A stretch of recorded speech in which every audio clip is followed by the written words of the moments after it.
idea. I will find him! You're a breed.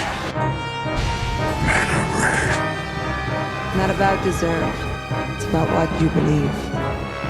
Could've just peed on him. Like brunch. Like, what is brunch? The story of the Defiance is well known. What, we some kind of suicide squad? Heroes don't kill people. Well, I do. Martha! Hello everyone and welcome back to Enter the SnyderVerse, where we are going through every movie in the DCEU, and Nathan, this is it. We've done it. Yeah, I'm quite emotional actually. I'm a little bit emotional too. 20 episodes, most of them were movies in the DCEU. This is the most we've committed to anything as friends. Now listen here. Name Not Included has, 48 episodes? So, years over apart. Over the course of 6 or 7 years. And, ladies and gentlemen, Kyle and I, with a few of our chums, started the playthrough of Borderlands 2 about 4 years ago now. And, I think it might be longer than 4 years. Well, whenever it was, we haven't even finished the main story yet, not to mention the DLC. No. We did finish the main story. We did. Yeah, we went to the big lava magma place, didn't we? We haven't done any of the DLC other than the Christmas one, because friend of the show Ryan wanted to do that one. Oh, right, okay.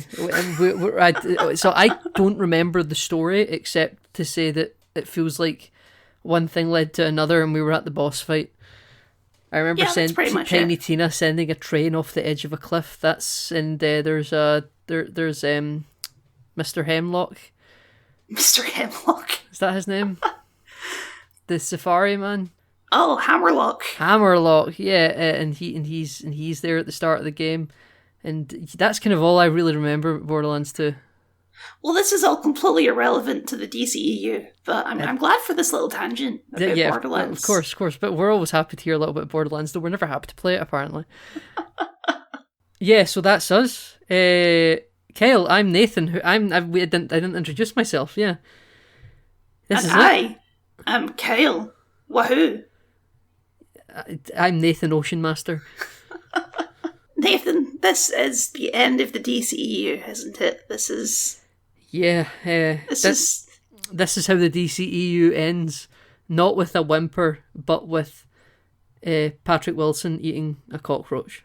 Yep. Do you think this is the fate of the MCU as well? Do you think the MCU will ever build up to a big final movie, or is it just going to end on Ant-Man 4, and that's just going to be the last movie in the MCU? I 100% think that's what will happen. But when the day comes that there is no more Marvel Cinematic Universe movies on the plate to be released, it will never be a universe that's cancelled. Like from a business perspective, they're not going to stop making them and say that's it. They will just keep doing it until diminishing returns are such that it's not profitable. And then they'll never quite say they're done, but it will have been 5 years since the last one, and people will just kind of move on, you know? Well, at that point, they'll just reboot it all, right? I don't even think they'll do that. I think that they will still maybe continue it, and it'll just become a very infrequent release, and they'll have some sort of new property, you know? Marvel will make money through merchandising and animated works and TV shows and stuff. It'll just make other things. But the big movie thing, I think maybe they'll take the foot off the accelerator, which we're already kind of seeing at the moment, but they're not stopping yet, you know? No. We're in a lull this year, but I think next year it's like a return to form, right? With all sorts of movies coming out. We're doing 2 movies a year going forward, Kyle, apart from this year. Right, okay. We're doing 2 movies a year, and I think they said no more than 3 TV shows a year. Probably wise. I think incredibly wise. I think that the Disney Plus era, the Phase 4 and early Phase 5, have been a bit of a mess, in that the MCU has just overexposed itself, and it's too much, and people aren't watching it all, and they need to focus up. Something the DCEU never even got a chance to do. It was never overexposed. Well, it's weird to talk about this as the final movie because there's nothing final about this movie. Yeah, it's just another film. This is just another film. Yeah, there's nothing that feels like this is the end about this movie at all. The universe could easily continue from here. Like Wonder Woman 84 could have been the last DCEU movie, you know? Like that's the same context. It's just another film. Exactly. I mean, as mentioned before, there was a whole lot of kind of release date shuffling, but partly because of the pandemic and other considerations, what movie was going to be finished first. And I actually believed that Aquaman had been in the can for a while, like it had been finished, but they just wanted to shuffle things around on the release board, so Aquaman ended up just kind of being the last one by accident. This was supposed to come out before The Flash. Right. And it feels like that if you think of it from like a continuity thing, doesn't it? Yeah, well, this gets into like a larger problem I kind of have with how superhero movies are made now, which is this movie is so far apart from the first Aquaman movie in terms of release. Aquaman 1 was what, 2017? 2018 maybe, but 2018? It doesn't change anything. Yeah, it's so late. It's so far after, and I had the same problem with the second Shazam movie as well. Like, back in the day when it was just movies, you got the movie and then you got the sequel to that movie like a year or two later, right? And you're still in the zone. Whereas this, it's like, even though I only watched the movie a few months ago, I'm like, oh yeah, Arm, he was like a guy, and they went on this thing, and like, what, didn't they already go to the desert place? I thought they went to the desert place, but there wasn't any evil vampire men in that time. Like, the cinematic universe structure is kind of a problem for these continuing stories of particular characters. Yeah, when you have like an ensemble that take a back seat for a few years and the main characters all move on to do their team-up movies, and then you go back to the solo films, and there's this other ensemble that just haven't done much. Yeah, I feel like the MCU definitely has this problem now. I don't think it had this problem to begin with, but as like more characters were introduced and all that, it just, the sequels got further and further apart. Yeah, no, you're definitely right. I mean, we got 2 Iron Man movies before we got Avengers, you know? Exactly, right. Like, this is... I completely agree with you that this film is 2 years too late. At least, yeah. At least. And that people, you know, you can whatnot about the pandemic, etc. I think that you could take that into account, but this movie, at the very most, still could have come out a year earlier than it did, and I think that still would have been better for it. Mm-hmm. You know, and also... I think they were also holding off to see the outcome of a certain court trial with one of the lead actors. That definitely played a role in it, and I think you can watch this film and clearly see that played a role in it. Yeah, it's hard not to notice. It's very hard not to notice, considering the arrangement of the cast in the previous film. Mm-hmm. This feels like a Rose Tico situation, from an on-the-camera thing, not from a behind-the-scenes perspective. But like someone who was very prominent in the previous movie, just basically having nothing to do in the sequel for no explicit on-screen reason. I mean, she does get injured a bit through the movie, but it doesn't really matter. Yeah, you could have had her be injured and be fine, you know? Yeah. The decision to sideline is deliberate. Mm-hmm. Well, okay, Nathan... When I first watched this movie, I was like, that movie was just fine. But after a couple days, I watched this on Monday, and we're recording on Wednesday, so I've had a couple days to mull it over, and I think this movie may actually not be very good. That's where I come down on it. Okay. I think it has some moments that I enjoy. I think Jason Momoa is always fun, but just like overall script-wise and the way things are executed, it's just not great. It's a real wet fart of a movie. What we think? Can we maybe expand on this a little bit? I mean, I could expand on it for the rest of the podcast, I guess. Well, I suppose that's what this discussion is going to be. So I would say I think this is a step down from the first film, but I think it's a step down in the way that lots of sequels just sometimes aren't as good as the original film, but I think it's still perfectly in the same quality bracket, in my opinion. I think that they let Jason Momoa ad-lib a little bit more than maybe I would allow. He likes talking about Guinness a lot, which I think is probably more of a product placement thing. Do you remember the shot in the opening montage where he's like doing donuts on a motorcycle? And when I saw that shot, I'm like, that's not Aquaman, that's Jason Momoa.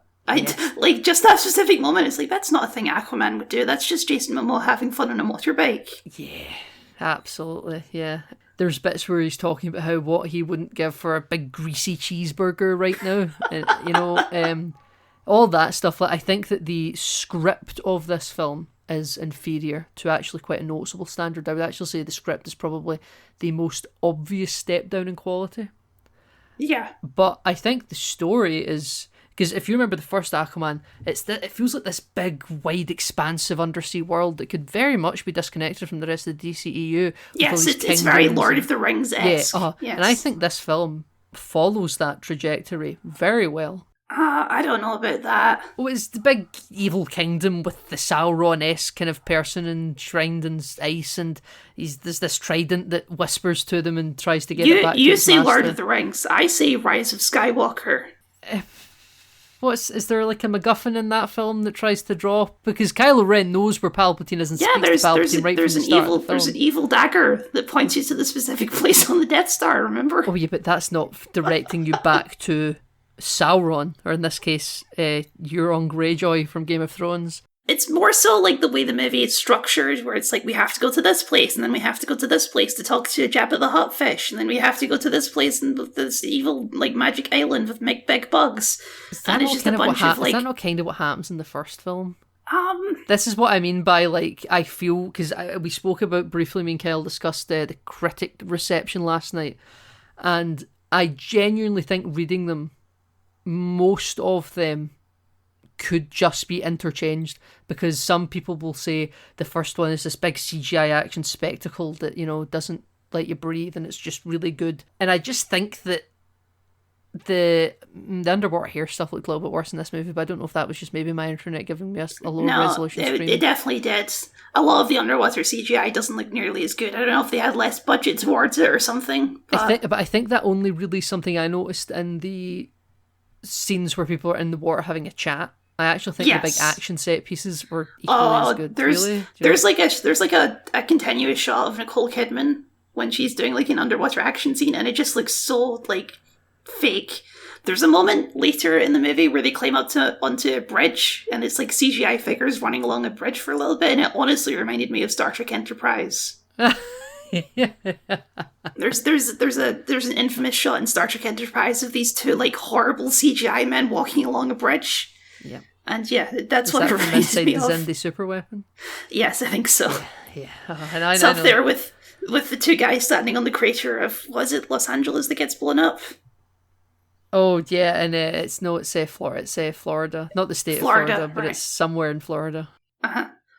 It's Trip Tucker's hometown. Yeah, and they're standing looking over the cinema, and their little claymation figures standing right at the precipice of the swamp. Oh, yeah. I thought that'd been radioactive to all hell. Anyway, that's a side tangent.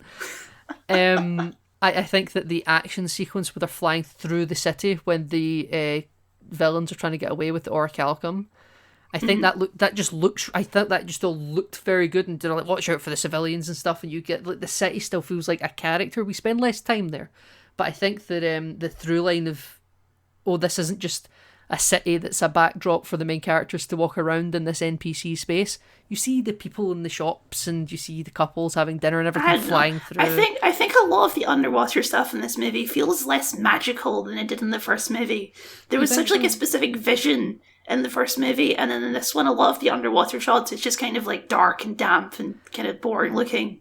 I think they spend less time underwater in this movie. You think that's true? Oh, they do, because as I say, I think they had less budget for the underwater effects. Yeah, I would agree with you. Here's what I would say. I think the main difference is, okay, so Orm in the first movie is an interesting villain because he has all these political machinations going on. Like, he's murdering fellow kings and he's trying to unite the Seven Kingdoms and all this. Whereas the villain in this movie's motivation is just revenge. And he's being possessed by a staff that makes him want revenge even more. And it's just not as an interesting plot to watch unfold. I think that's what gives it less of like a Game of Lord of the Ringsy quality to it. It's more simple. Well, I would think that yes, whilst Black Manta being just blah blah revenge man, Sauron's kind of ultimate goal in Lord of the Rings is also just world domination, and like, you know, the ring whispers to the wearer and says, "Come back to me, come set me free, release me, give me back the ring, and then I will be and take over." But Sauron and Lord of the Rings is more of like a force of nature as opposed to he wants his body back, a villain, right?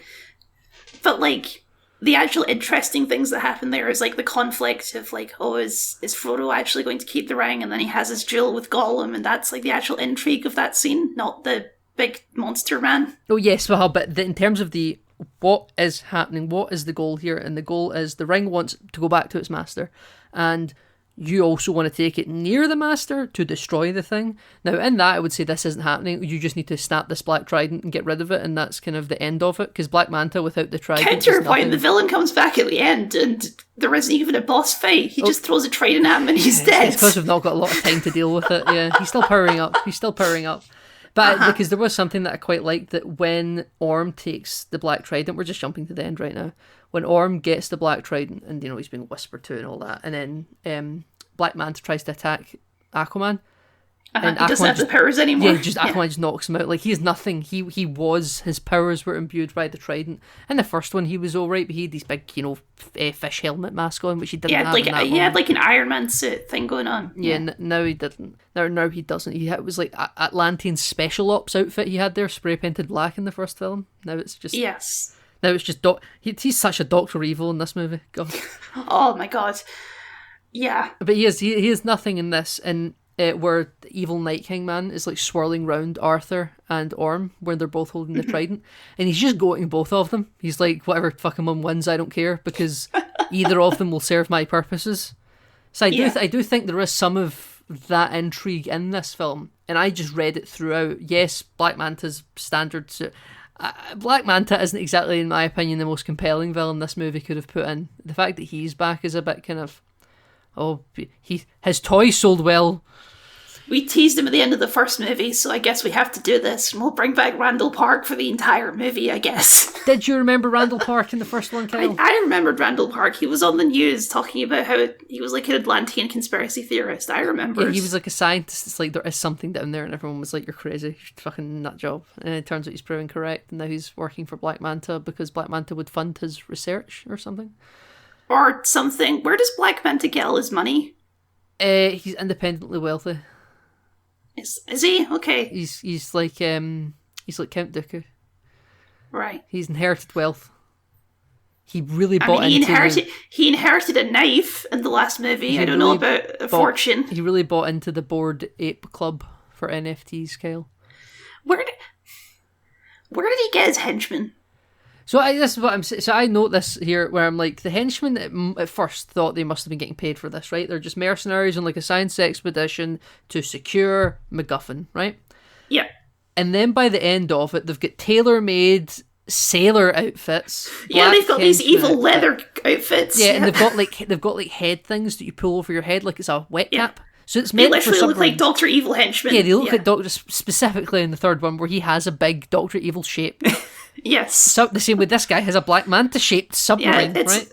It's long and hard and full of semen. It's long and hard and full of semen, right? And they're all just like, we'll, and then like, what's their goal? Oh yeah, that one lady is like so loyal to Black. She never questions his orders. She's just doing everything. Like she believes in the cause, whatever the cause is. She's not here for money. She's here for the Night King. Yeah. Even though she would not survive in the Atlantean heralded world that would be coming. No, she gets murdered by whales. Well, yes, precisely, right. So, like, I agree with that. The henchmen are kind of nothing. The henchmen are just there to crew the ship. They should have done a Geordie Braflorge in the Enterprise decal. Should have automated the ship. Yeah, it should have been. He should have had an army of like ancient robots or something. Yes, yes, like in the drones in Arkham City underground. Ancient Atlantean steampunk droids that we know exist. Yeah, that probably would have been too expensive, I guess. But it does become the question of why does Black Manta keep trusting Randall Park? Like, Randall Park obviously wants to betray you. He obviously doesn't believe in what you're doing. He keeps walking in on you, having conversations with yourself in the mirror and looking at you really scared. There are 3 distinct moments in this film where Randall Park should have been killed by Black Manta. Yes.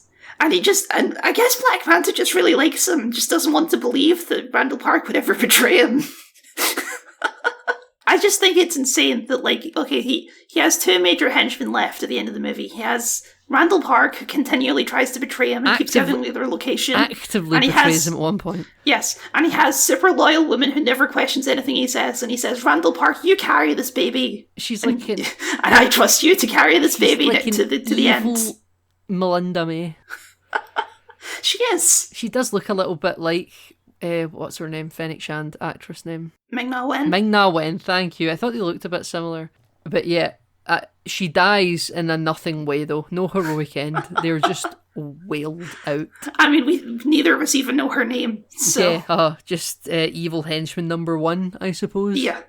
She is top henchman. Did you notice sometimes on the bridge of that submarine, Kyle, depending on what kind of set they were needing it for, Black Manta's captain's chair was just missing? I did notice that, yes. Yeah, because in the first establishing shot, there's no chair there. There's just the 2 steering wheels and then a big empty space. Yep. And then later we see a chair there. And then whenever maybe it comes out of the ground. Whenever they're charging up the hydro cannon, because the generator for that is right behind the captain's seat on the bridge, the chair's gone again. And then whenever they need Black Manta to be sitting down, they're like, bring out the chair! That's what we call consistent editing. How do these humans know how to pilot ancient Atlantean technology, Kyle? Is it because Randall Park is a genius? Yeah, I guess. Randall Park is an Atlantean expert despite only having theories that Atlanteans exist in the first movie, but now he's like an expert on all of their technology and knows how to make it work. Fair, okay, I'll accept it. What are we thinking about Orichalcum, Kyle? This is a movie about the environment again. Yeah, it sure is. Orichalcum. It looks a lot like kryptonite, doesn't it? I'd say so. I would say that a little bit. So I read into Orichalcum, Kyle, right? Orichalcum is in Assassin's Creed Odyssey. I'm surprised you don't remember it. I didn't remember it. It's the special resource you use in like the cash shop. Instead of cash, you can find some of it around the map or from quest rewards and stuff. Okay, well I was ignorant to it. Apparently, it's this real thing, or not a real thing that actually existed. No, it's a real made up thing. It's a real from Greek mythology. And it is speculated that what it actually was like platinum or something. That seems to be what historians think that these ancient texts were actually referring to, and that was just their funny made up name for it, you know? Yeah. But yeah, so no, it turns out Orichalcum isn't platinum or another made up thing. It is bullshit fossil fuels, Kyle. Yeah, it's fossil fuels, but worse. It's Atlantean fossil fuels, and because Atlantis is so advanced, their fossil fuels are a lot more dangerous, Kyle. Yeah, apparently in ancient history they almost destroyed the environment already. With this orichalcum. They did, and they were able to fix it. Kyle, they're speaking to us, Kyle. They're speaking to us, the audience, Kyle. They almost destroyed the Earth and were able to reverse it. Thus, you, audience member, with your plastic straw and paper bag of popcorn, you can reverse this as well. Look what we done, and we're so much better. You can do the same. Except the Atlanteans also have like a council who the king like is subservient to. Who they're just like, nah, we don't want to do anything. We're just going to stay in the ocean. Yeah, so he is subservient to that council chamber, who completely never mentioned the first one. And based on their actions, I'm surprised that they were fine with him taking the powers. It's like the only thing he can do unilaterally is declare war. So yes, that was Orm kind of using his one power in the last movie. That was it. Well, I guess like the council were behind Orm's murder all the humans plan. Yeah, and then they were fine with him being defeated, and so were the armies and everything, because no one else was behind it. And yeah, this movie does not do a lot to explore the political situation. It explores the Arthur's bored of being king, but not really the fallout of what happened in the first movie. Yeah, he doesn't really want the job, but he has to do it because the only other person was his brother. Like Shrek. Like Shrek, Kyle, yeah. So if the War Council, but not the War Council, the Great Houses, the chamber of the council, they can actually remove his war powers from him, making him just a figurehead if he doesn't do what they want. This seems like a pretty bad gig the king has here. It really does. You can't make any social changes or anything like that. You just sort of show up and wave your... A bit like what the royal family does in this country, except This is like our royal family, Kyle. If our royal family could unilaterally declare war. They're like, yeah, I'm in control of the armies, actually. I don't know, have you seen King Charles's new portrait? He looks like a warmonger to me. Yeah, he does look like some sort of warlord in the post-apocalypse, doesn't he? I have a question, Nathan. Yeah. Why is the Prince of Atlantis staying in like a lighthouse in New England with his grandpa and not in like a palace in Atlantis? Because it's very difficult to animate a baby underwater. Why is there not like a royal guard posted around that lighthouse? Well, to be fair, until Black Manta showed up, everything was fine. And you've got Boba Fett up there, right? Boba Fett in this movie's just an old man. He's just a guy. He has a big Maori stick. You see at the end, if he picked it up in time, he'd have been fine. Right, okay. I love Tamora Morrison in these movies. I love Tamora Morrison. Think he's a happy old grandpa. I tell you what movie. I really like about both of these movies. I like the father-son dynamics, and then he becomes a grandfather and he gets to see his son raise a child. He's like, I've done all that, you know? I mean, that's all nice, but I will say that the baby is like the most pointless aspect of this movie. He's a third act MacGuffin, Kyle. He is a third act MacGuffin, but as they establish, and what actually happens, they don't need his blood. His blood is just the easiest to get. In the end, it's Arthur's blood that activates the thing, so it doesn't matter. Yes, but he was the thing that could like raise the stakes, Kyle, for the audience. That's why he's just a MacGuffin. But it could have been like... Oh, we kidnapped I guess they didn't want to give Mira more to do in the movie, but it could have been Mira who'd been captured, and it would have been the same her blood thing. wouldn't have done it, because she's not a descendant of Atlantis. Oh, okay. Well, then it could have been Orm, or it could have been Nicole Kidman. Nicole Kidman, Orm, or Arthur. They're your three ones there. Because he wanted like the father-son thing, Kyle. They wanted to do something with that. I don't know if they did do anything with it, but they didn't do anything. This movie's about brotherhood. It's not about father and son. Yes, it is not. I think there's a lot in this movie, Kyle, that got left on the floor. So they do like a montage. You can absolutely feel that, yeah. There's like a montage at the start of the movie where like, here's like everything that's happened since the last movie, and I got married to Mara, and then there's like they filmed this extended birthing scene in the rain. Yes.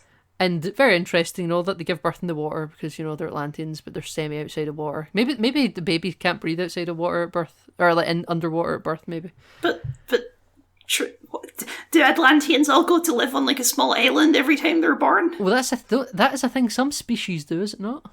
Do they come out of the water to give birth? Yeah, it just doesn't seem very practical for a city that's like the size of New York but underwater, Yeah. So, but there's a lot filmed there, and it's raining. Like, they clearly spent a lot of money on that scene that you see probably 3 seconds of. And it looks quite expensive, because you've got to put the rain in, everyone's got to be costumed in the water, do multiple takes, it's, freezing. Because we have to use as little of the Anne for hard footage as we can get away with. Yeah, precisely, right? And then there's you see, obviously, the guy that's playing the evil Witch King man. He's Euron Greyjoy from Game of Thrones. You see him in one flashback, but he's like unlike the guy that's playing King Atlan, he's no one. This guy was in Game of Thrones, and you only hear him speaking behind the narration of Arthur or Orm. Yeah. And then he becomes big bleh man, Yes. And I just feel like there's a lot in this film that was just cut. And this movie's already 2 hours long. It feels a lot like, like there was different versions of this movie that were kind of morphed into something else. I'll give you an example, Kyle, of me agreeing with you that this movie is like a year or 2 late. Mm-hmm. I forgot Dolph Lundgren was in the first film. Yes. And when he shows up in this movie standing in the background out of focus, I'm like, is that Dolph Lundgren? It's really weird too. I'm sure it was him, but because of the underwater CGI, it looks like some sort of weird CGI recreation of Dolph Lundgren, and it's really unsettling. I'm just standing ominously in the background. Yes, I was. Is that Dolph Lundgren? I can't tell. And then I had to go. I was like, oh yeah, you're. I think Mara's dad, maybe. Yeah, he's Mara's dad. Yeah. Because one thing I think both of these films don't do the best job at is fully delineating the different kingdoms. There's the bit where Orm's trying to recruit everyone in the first film, but that sort of just goes away, and it's like they all need to rally under one Ocean Master. That's fine, right? But then when you get to Aquaman 2, it's like some kingdoms are just already subservient to Arthur already. Yeah, like the king of this nation is coming along on this rescue mission. Yeah. Doesn't he have king stuff to do? It's because they're going to war against Mordor. Yeah, that's what they're doing. You know, I like his big But, capital ship with the Yeah. big starfish, and he's like. But also, John Rhys Davies' Crabman is also there with like 3 of his guys The are Brine tagging along King. as well. Yeah, The Brain King, yeah. we liked him. Love though, him. didn't we? I love Yeah. John Rhys Davies, yeah. Big proud Welshman. He'd funny bits. He's the one that has like, he's the character for your dad, Kyle. along with Dolph Lundgren, they're the ones that you go. He's the funny one, you know. Who doesn't like you too much, does he? You know. I lost my crab arm again. You know. No. So Dolph Lundgren's for your dad, right? And Jonathan Rhys Davies, the Brine King, he's for your uncle. Right. He's the one your uncle quite likes, you know. Dolph Lundgren phoning in this movie? A little bit. I think so. Yeah. Because he's like, oh shit, most of my scenes are with Amber Heard. Fuck.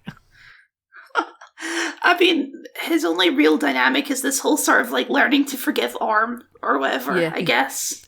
I like the thought of Orm waiting patiently in the queue, Kyle, when he's handing out the guns to all the soldiers. Norm's the last person in the queue, and he's about handing the guns. Why is Orm always using... Orm was a trident guy in the first movie, right? He had a big trident. Yeah, he had a big trident. Now he's just like a gun guy. Tridents, I think, are weapons for, you know, high-ranking, honourable members of the, you know, of the houses. I don't think anyone just uses a trident. So you'd think, like, by the end of the... I guess he does hold, like, Dolph Lundgren's trident for a little bit, yeah, doesn't big he? laser trident. And then he gives Let's it talk back to about Dolph Orm, Lundgren. shall we? Let's Should we talk talk Orm? about Ocean Master. Why don't we? Well, he's just Orm in this movie, so... In the comic books, though, that's his super villain name, you know? So, Aquaman breaks him out of prison because in the first movie he was working with Black Manta. And here's my first question, Nathan. Why don't they just go in and question him? Why do they have to break him out to get this information out of him? Because maybe the prospect of being free is the only thing that would get him to cooperate, and he knows the Fisher King. Except we learn later when he's in the car, it's like, once this is all over, I will turn myself in because I am an honourable man. So it sounds like he would have just told them everything he knows. They don't know that. So they immediately jump to breaking him out and potentially going to war with the Fisherman Kingdom? Yes, Kyle. That seems quite stupid. Because the Fisher Kingdom, not only will they not let him free, Kyle, they won't grant him interviews. He doesn't get a phone call. Right, okay. They're like, you're lucky we're not killing him, you know? I mean, that also conflicts with this whole, like, oh, I'm an honourable man and I will honour my agreement to the Fisher King. Do you remember why he's imprisoned by the Fisherman Kingdom? He killed their king. He killed their king! Like, that wasn't an regicide. honourable thing to do. Yeah. Why is he suddenly, like, this honourable figure when before he was, like, this dodgy political schemer man? So what it is, Kyle, is, fuck, we can't have Amber Heard in this movie. We need to pivot. And we're gonna use Orm, right? And we're going to make him more likeable. Yeah, we were going to have Orm do like a heel turn at one point in the movie, but we're not going to do that anymore. Yeah, no, I believe that, right? I'd heard, as a matter of fact, that when they were filming this, there was actually another female lead introduced in the movie that's just not in this. Okay. And they were filming it in such a way... This is before they've decided to give Orm the buddy brother cop side gig role, right? Where if they wanted to, they could severely reduce Amber Heard to basically not being in the movie and make this other female lead more of a co-lead to basically recreate the magic of the first film. They've decided to patch all of that and just go, Patrick Wilson, let's go all in. Let's just go all in on him. And listen, we're doing Thor and Loki, let's go. I like their dynamic quite a bit, honestly. It's fine. I just wish Jason Momoa would ad-lib a bit better. Or ad-lib less. Yeah, it's a real Thor Love and Thunder situation, isn't it? Yeah, they do. It does go a little maybe bit. not quite as extreme as that, but yeah, there's a lot of Jason Momoa ad-libbing in this movie. What do you think of the big volcano island, Kyle? When they first come up to it and you see the green smoke belching out of this volcano, I'm like, that's kind of a cool visual. Yeah. I think it doesn't make any goddamn sense at all that no one on the planet has found this. They drop some bullshit line about, oh, it's been heat shielded.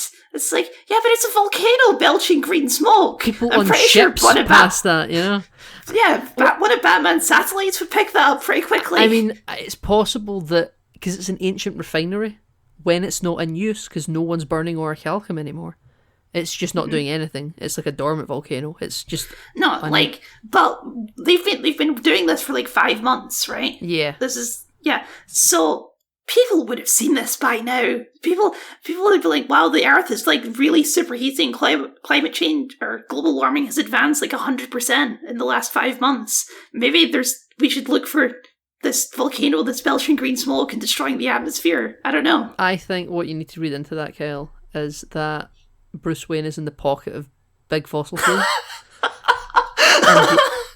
He's looking out at the Wayne oil refineries. Yeah, and he's like, I can't raise awareness to this because we can't go green.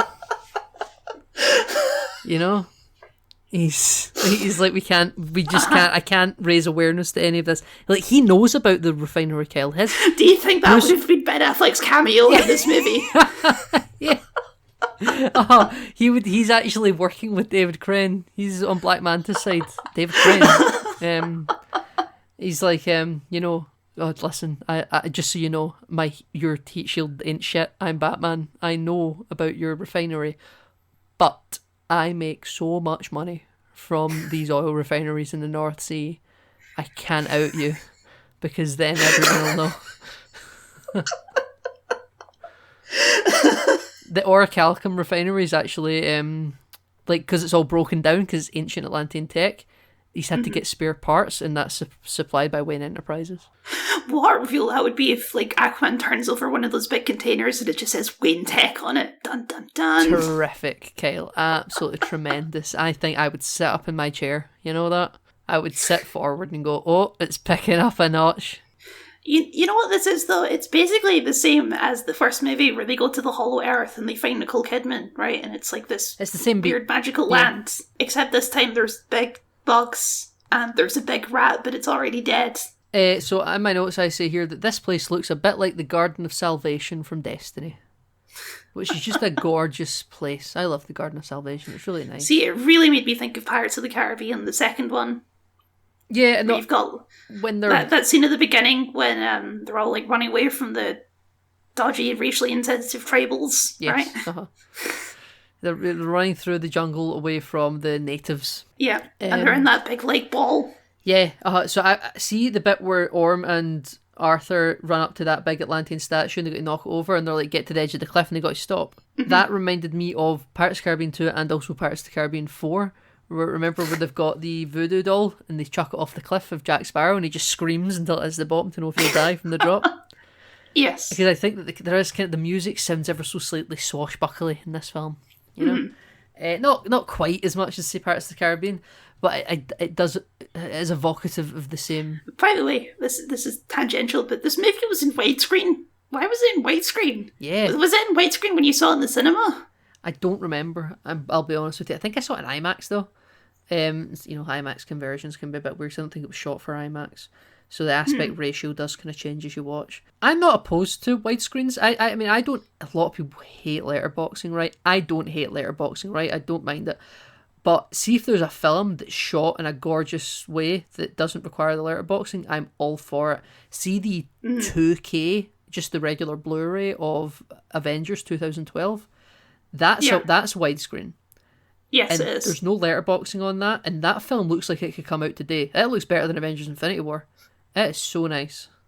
Mm-hmm. I don't mind. It's you don't get a lot of widescreen. I just find it weird because there's nothing about this that widescreen, because of how long cinematic aspect ratio has been a thing. That's like now we have like lots of TV shows that use that ratio because they're like trying to be cinema. All the new Star Trek shows do that, and it really bothers me. Yeah, just give me my 4:3 the way Zack Snyder intended.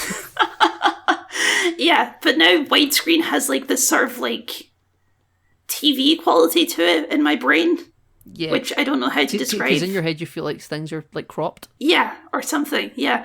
I'm like, and I don't know if it is, because the movie I don't know if it's just well edited, but I never saw a moment where I'm like, oh, this looks like it was supposed to be in cinematic, but it's been cropped in.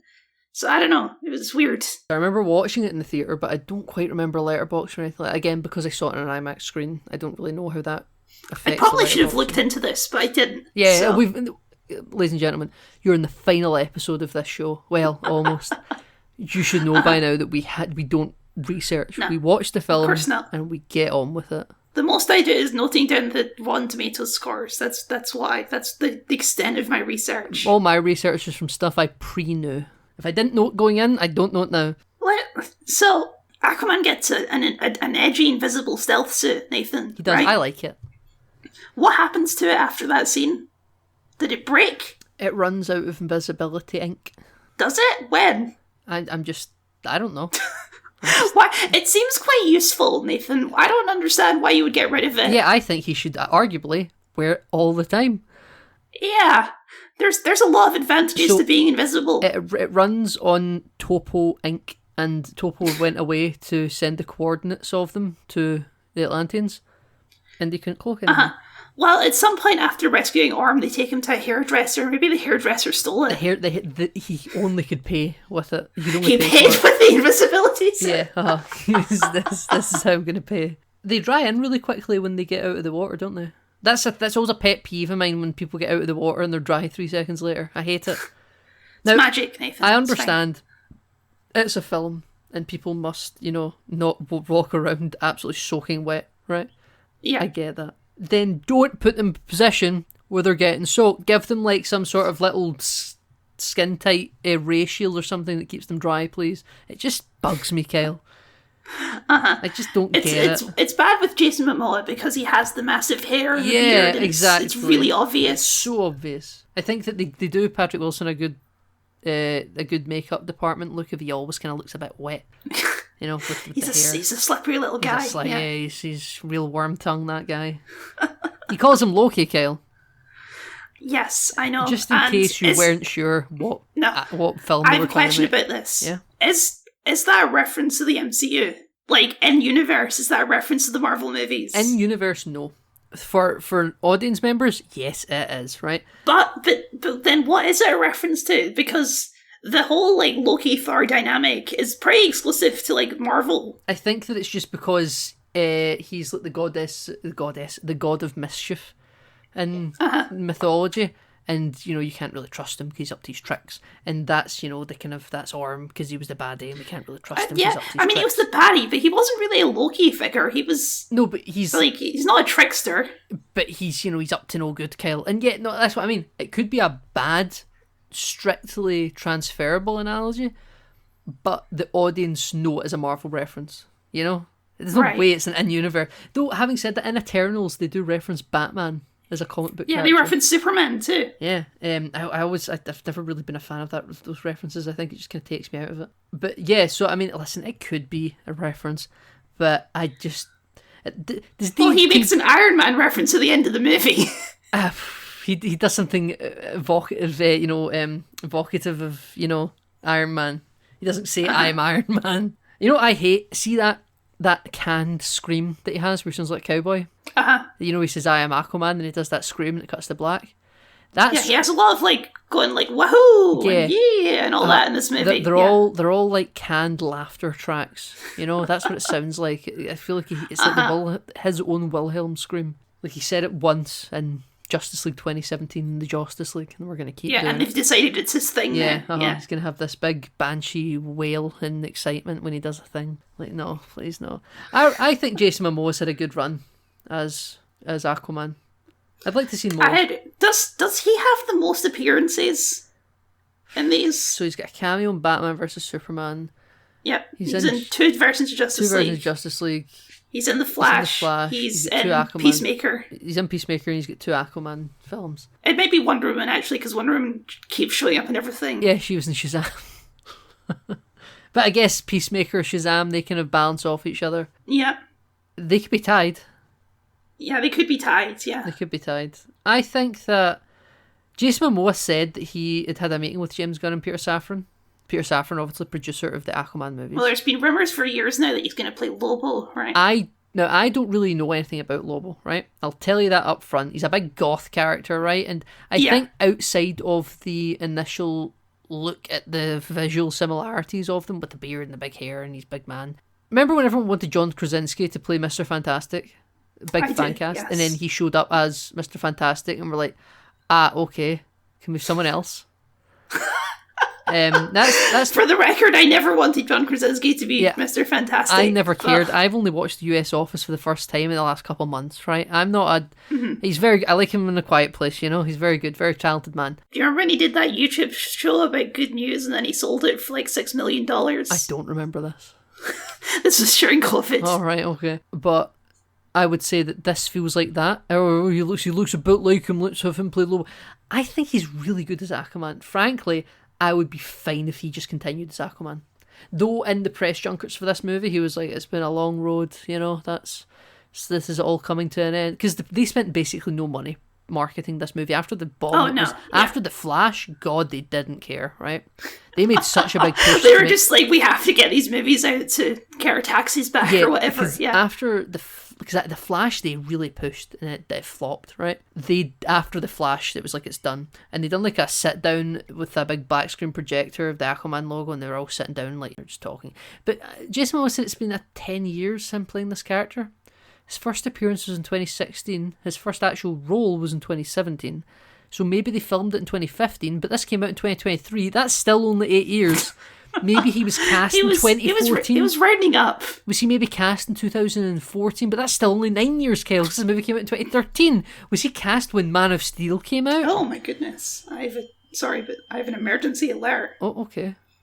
Oh, for fuck's sake. What? This is a test of the Ontario Alert Ready system. There is no danger to your health or safety. What? Fuck off, Ontario. Do you live in an area particularly prone to freak weather incidences? Not really, no. The only thing I've ever seen that thing used for is missing children. Really? They send one out for missing kids?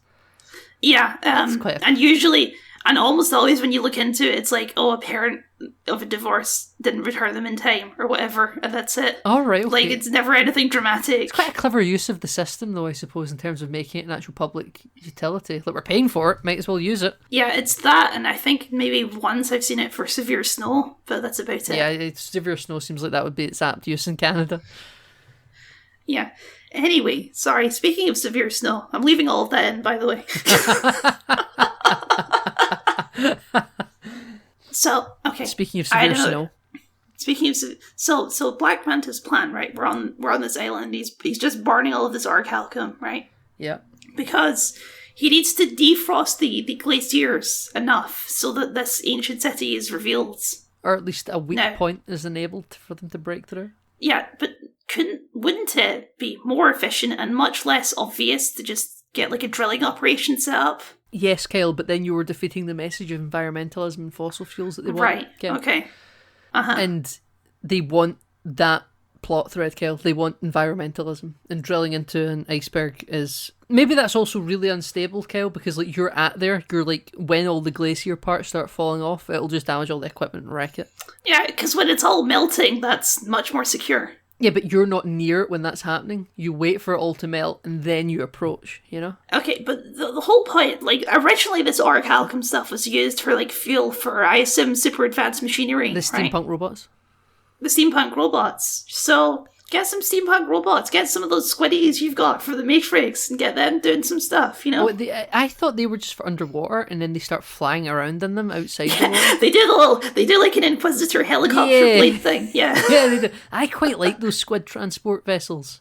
I think they're quite neat. Yeah, they're fine. They can carry They're fun. they can carry things. They can be a propeller. They've got lasers in their hands. I think they're quite good multi-use single-man vehicles. I think they're more interesting than, like, the sonic cannon, which I think is just kind of a boring weapon. That's the how do we get out of this situation unharmed button. That's what that button Yeah. is. What would happen if you used that sonic cannon against the iceberg, Kyle? Probably it would do some damage to it, right? Kinetic vibration. Yeah. So we break in, Kyle, don't we? Dolph Lundgren and the team are a little bit late showing up because Jonathan Rhys Davies says this ship may be powerful, but it's slower than a sea cow. We totally skipped over Jabba the Fish. Zero the Hutt. Played by Martin Short, by the way. Yeah, I saw that as well. Martin Short is Zero the Hutt. Yeah, why? It's someone owed someone a favour. That's what that sounds like. Jack Frost himself. Jack Frost himself. I haven't watched Only Murders in the Building, ladies and gentlemen. He's a good No, friend. I've heard it's good, but I've never watched it. I saw him and Steve Martin did a stand-up special once on Netflix that I watched. The bit is, oh, look, it's Martin Short and Steve Martin, longtime friends doing a thing together, you know? That's the bit. I like Martin Short. I like Martin Short well enough. But why cast him in this role? Someone owed someone a favour, Kyle. Yeah. I don't know. And they're in underwater Mos Eisley. I bet he was contractually obliged to be a villain in one of these movies. You know, it's crazy they drop a line in there too about like how surface dwellers also come down here. Like, what? Well, but yeah, apparently You're just gonna throw that in there? Black Manta he was known to be around here, and he's like, yeah, he's off the market now. He's like working for himself or whatever.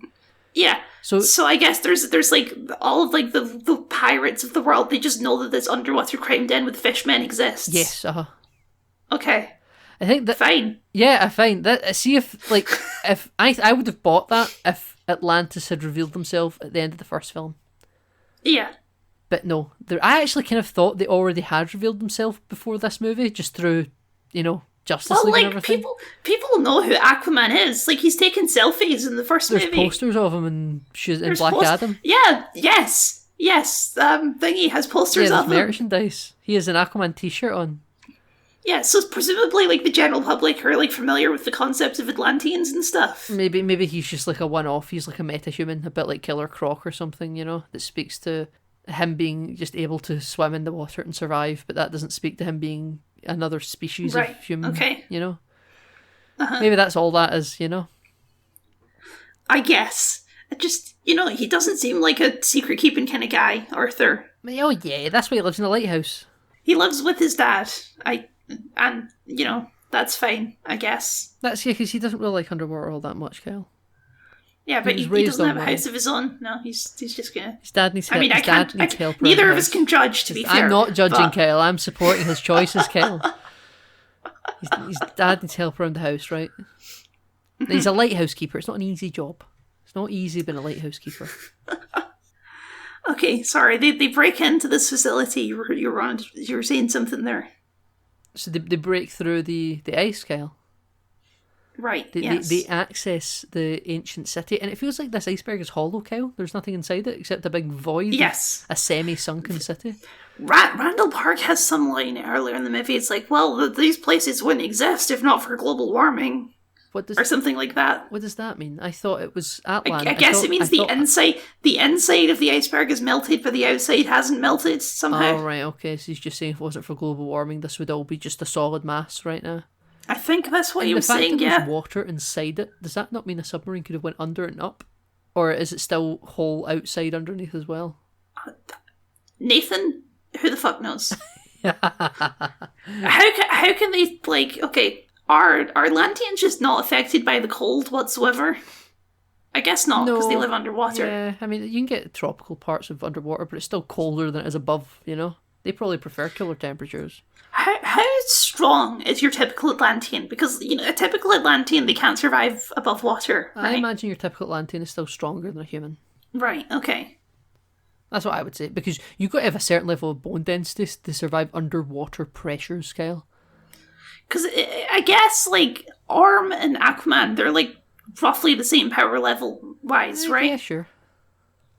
The special thing is Aquaman can talk to fish. That's like his unique power among Atlanteans. Yeah, and his son can also do that. I wonder if that also means his son can take Mera's powers of hydrokinesis. Maybe. Then maybe someone could do them in the movie. Yeah. Because she sure can. Yeah, she no. She uses That's it once not fair. Her fight with Black Manta is kind of fun. Where she just basically kicks his ass until he manages to get shot off at the last second. Like, she was very close to ending the movie right then and there. Yeah, she was, absolutely. No, Mera's a very powerful character. I know we're kind of giving Amber Heard a bit of a hard time here, but like I think the character of Mera is actually quite a good one. Yeah. It's just a shame that she was sidelined in this film for reasons unknown. Yeah, of course, yeah. It's extremely weird that her dad is in this movie more than she is. It's very strange. It's for your dad, Kyle. It's because he likes Dolph Lundgren. Does Dad like Dolph Lundgren? Yeah, I don't know. Because you like Rocket and your dad loves The Expendables, Kyle. Your dad loves The Expendables. I mean, that is the ultimate dad franchise, I guess. Absolutely. I'm just like, if I'm looking at the cast of The Expendables, Dolph Lundgren's like 16th on that list of like famous dad characters. You got to work with what you can afford, Kyle, right? It's like top of the list, Sylvester Stallone, right? Yeah.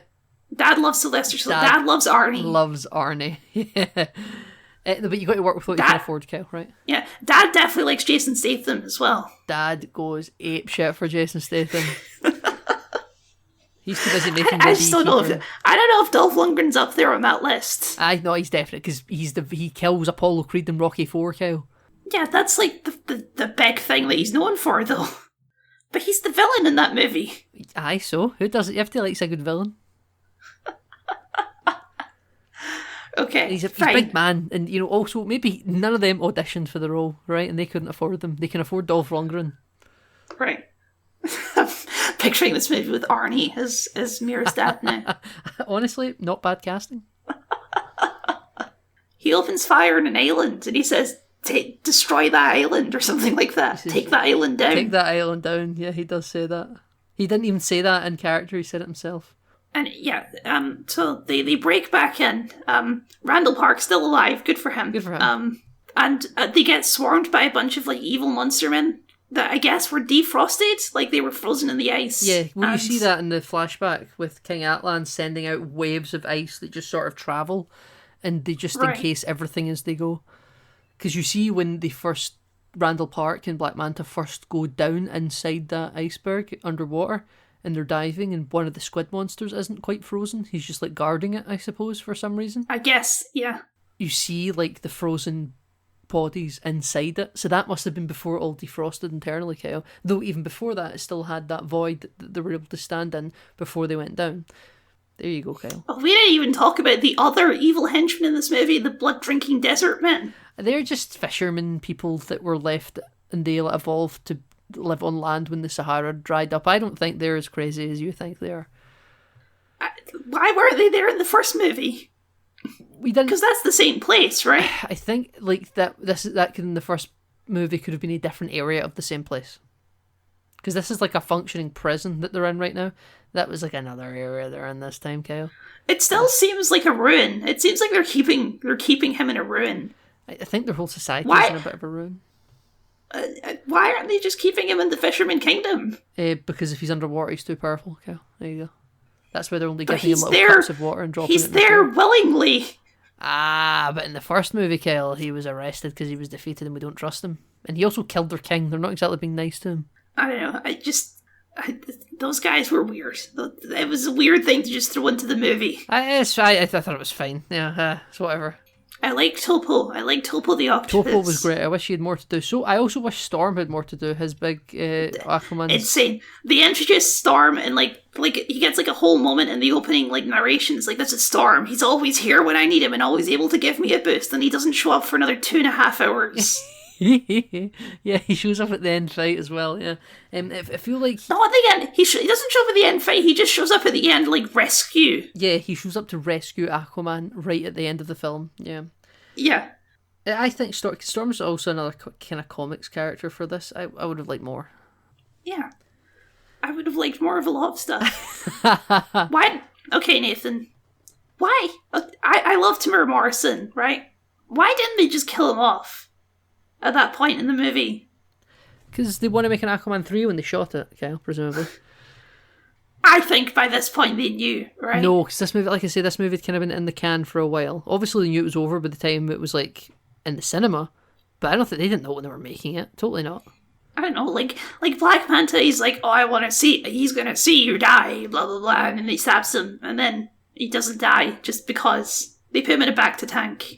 Yeah, they use Atlantean technology to keep him alive, which I think is for the best, because Tamara Morrison's good in these films, and there should be more. I guess. And then Nicole Kidman, instead of coming along to help in the final battle, just sort of stays with him, even though he seems pretty safe now, and the world's going to be destroyed if you don't stop this guy. They had the relationship once long ago, didn't they? I suppose. You got to stay with your partner, you know? You sit out the war, you know? The others have it well in hand. Right, We can't afford Nicole Kidman underwater, Kyle. We've used her too much already. It's weird that in this movie about where Orm is the second person, there's never a moment in the movie where you're like, oh, Orm, he might turn evil when he grabs that spear. Like, you never even doubt it for a second. Like, there's this fake out moment where Dolph Lundgren's being grabbed by the big squid thing, right? Yeah. And he's like, help me, Arm. And Arm gives him, like, the evilest grin you've ever seen in your entire life. And, like, slinks away. Yeah, and then he just comes back and saves him anyway. And I was like, what was the point of that? Were we supposed to think the Arm wasn't going to save him there? Yeah, you are kind of supposed to have the, how much can we really trust him? That is, the film wants you to think that. But in that moment. But I always trust him for the entire movie. Which is weird, because he was the villain last time. Yeah, I mean, like I say, the film wants its cake and to eat it. It wants you to like him more, because they've upgraded him to co-star. And they also want you to remember he was a villain in the previous film. Right. They always kind of want that double-minded thing, you know. I think those things might be in a bit of conflict. I think they probably that's all I'm are. saying. I think they probably are in conflict, yeah. Do you remember when they keep playing Spirit of the Sky? Oh, God. Or not even the full song, just the riff Just the opening. every so often for no reason. It's not like thematically relevant or anything. Yeah, it's this transition music, that's what it's called. Yeah. And they also use that movie in Suicide Squad, so there's a nice callback. Oh, God, yeah. The thing we all want to remember. When they're flying in on the helicopters. Yeah, no, it's Spirit in the Sky. Yeah, I clapped. Kyle, I clapped. It's a nice little cameo, you know? So, Kyle, they decide that we're not going to send Orm back, and Orm isn't going to return willingly either. Or he's just... Too bad he died. Yeah, you have to live in exile forever from your own kingdom, but, you know, you get your freedom to buy cheeseburgers, I guess. Question. Uh-huh. They say, it's too bad you died in this fight and we would never find the body. But surely acknowledgement of him dying in that fight is also an acknowledgement that they broke him out of the prison, which is the thing that they call That's for the great. That is such a great point. Yeah. I never even thought of that. Like, oh right, so he died in this fight. That means you did break him out of the jail. And then they go, oh no. He somehow broke out. We don't know how. And then he broke out, and then he decided to come and help us. He happened to be passing by and decided to help. Or indeed, he broke out and he was going to be the baddie. Maybe their argument is like, Black Manta broke him out and he was working with Black Manta, but we killed him. Yeah, let's really ruin his public legacy right there. Yeah. That would probably help avoid war. And now both of them are dead, so... Is Black Manta dead? Yeah. Yeah, well, they do the thing where Aquaman reaches down because he's a good guy and he goes to rescue him, even though in the first movie the whole thing was he didn't help rescue his dad. Hero's journey, Kyle. Hero's journey. Hero's journey, because now he's learned to save this guy who's done even worse things than he did before. Yeah. I don't know. Yeah. But Black Manta, he says no and he doesn't take the hand. Yeah. And I was trying to remember what the scene reminded me of, and I finally remembered what it is. Mm-hmm. Do you remember the Citadel DLC for Mass Effect 3? I do remember the Citadel DLC for Mass Effect 3. Where, spoiler alert, you fight a clone of Commander Shepard. Yes, uh-huh.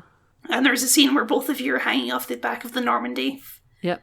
And your crew come over to rescue you, because that's Shepard's true power, is he has friendship, right? Yeah, the power of friendship. And then you can go over to rescue the clone Shepard. And the clone Shepard says no, and then drops into the Citadel to die. It's basically that. Yeah, I mean, listen, I kind of, in my memory, thought he died in the last film anyway.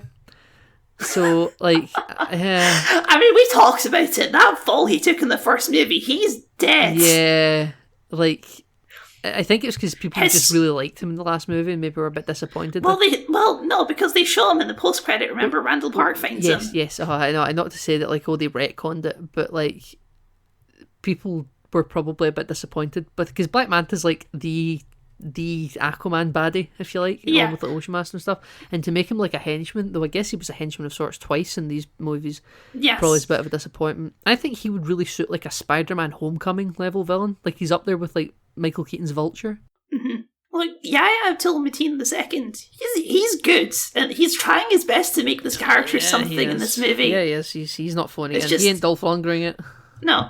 He's trying to make this work, but it's just there's so little you can do with a villain plot that's so basic. Absolutely.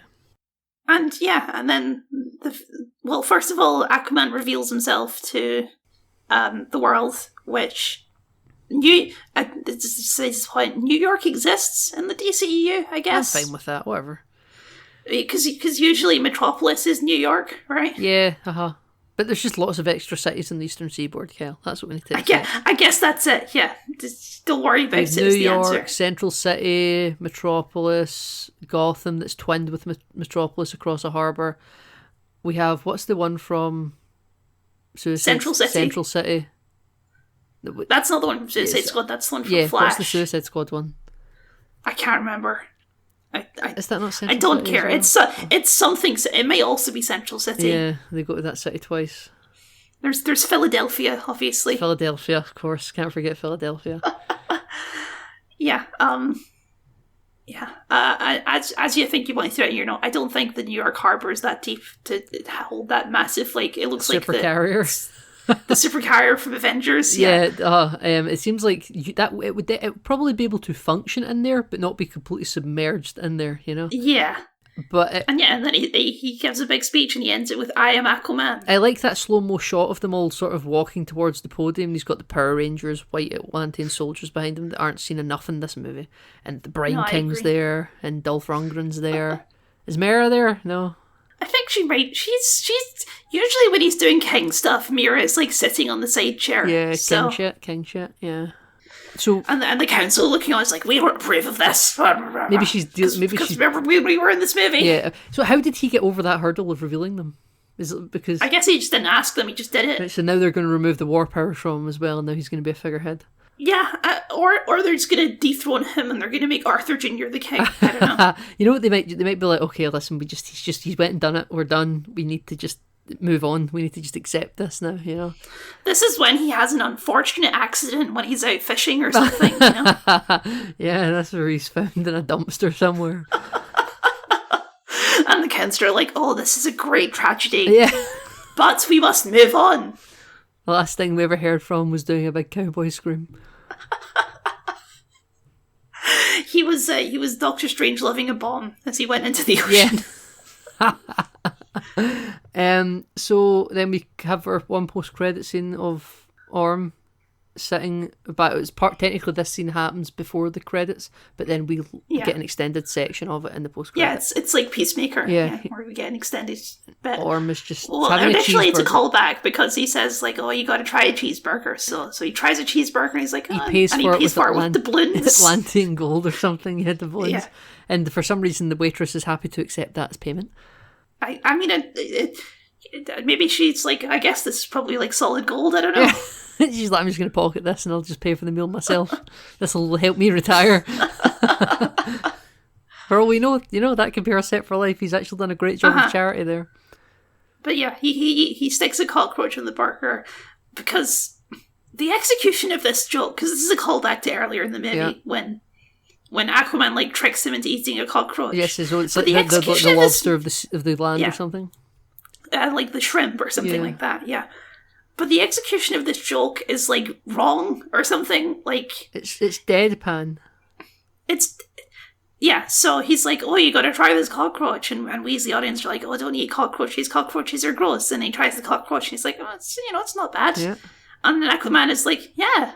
And he's not like laughing or it's like, no, I was joking or anything. It's just like they just kind of move on from it. Yeah, I mean, I think Aquaman's like, yeah, I think he's going to be a fucking freak, yeah. Like, it's, yeah. The payoff to that would have been him eating a cockroach and everyone being utterly revolted around him. Yes. That's the payoff to that. But in the way it's executed is like almost as if Aquaman is sincere and Aquaman also eats cockroaches. Yeah, it is, isn't it? And then he's like, hey, try this rotten melon or something, or coconut, and it's just all brown sludge inside, and Orm's like, yeah, no, after you, But I guess the cockroach was fine. He quite liked apparently cockroaches are a good source of protein, Kyle. Okay, I guess. In a survivalist guide, you can have one. And they only ran into all of the evil flora when they were deep into the jungle, conveniently. Very conveniently. Can you imagine what would have happened if that cockroach was actually a mutated thing? Maybe it did taste really nice because it was mutated by orichalcum. Maybe the orichalcum gives it a nice spice to it. Exactly, Kyle. Yeah. And yeah, that's the end of the DCEU. Is he eats a cockroach. Yeah, that's it, Kyle. We've done it. Did it. This isn't quite our last episode. We have No, yes, we decided that the podcast is SnyderVerse. We should end it with the man himself. Zack Snyder's Watchmen.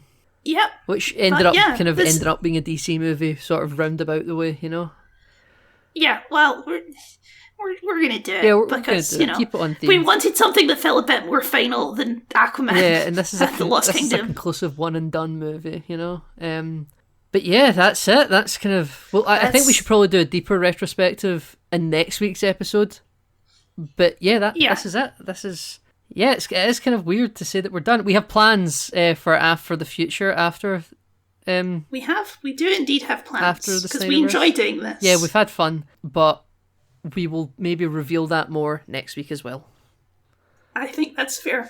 Well, Nathan, where can people find you on the internet? You can find me, as always, anywhere at Nathan Tinney online on Twitter, Instagram, Threads, Mastodon, Blue Sky, Instagram. Wherever you think I should be, that's where I am, okay? I think you said Instagram twice there. Well, that's how much I'm on it, Kyle. Threads, Hive, Instagram, Twitter, and everything. I also run the @Enter the DCEU Twitter account as well. You can follow me over there.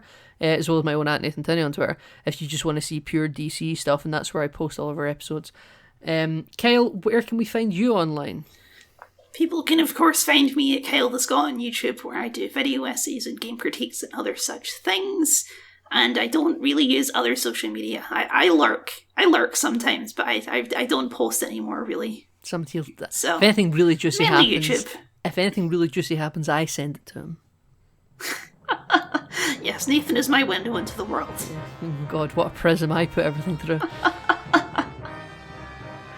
But yes, thank you very much for listening, and we will see you for the finale of Enter the SnyderVerse when we do Watchmen.